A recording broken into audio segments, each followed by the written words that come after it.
About 20 rail cars from a freight train derailed near Howell. It happened right around 9 this morning near Oak Grove Road, north of M59. Priya Mann is there with the very latest. Thankfully, no one was injured and those freight cars were empty. Now, I'm standing on the back patio of the Earl family and they watched this spectacular train derailment. Just take a look behind me. You can see those freight cars toppled one on top of the other. Brent Earl says he was feeding his cows this morning when suddenly the ground started shaking.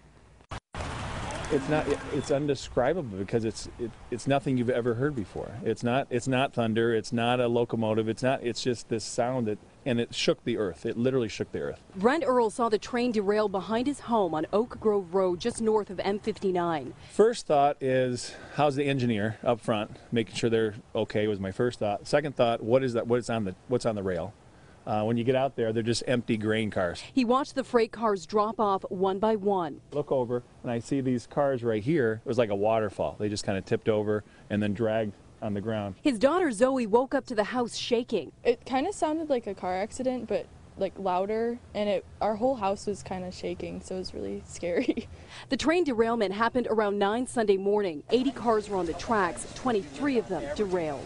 It's much more impressive than right here because you've got 30 feet of rail car, as you can see there, just stacked on top of each other. It's just amazing to see how you can take these gigantic rail cars and stack them on top of each other in an instant, just like that. Crane operators are working to get the cars back on the track. It will take a few days for the train to be towed back to Owasso. The whole ground shook. Yeah, I was in the barn, the whole ground. It was like an earthquake, probably. I've never had an earthquake, but I'm sure it's like that.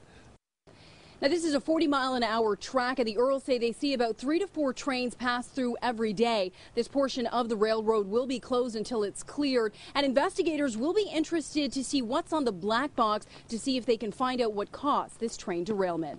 Reporting from Howell, I'm Priya Mann, Local 4.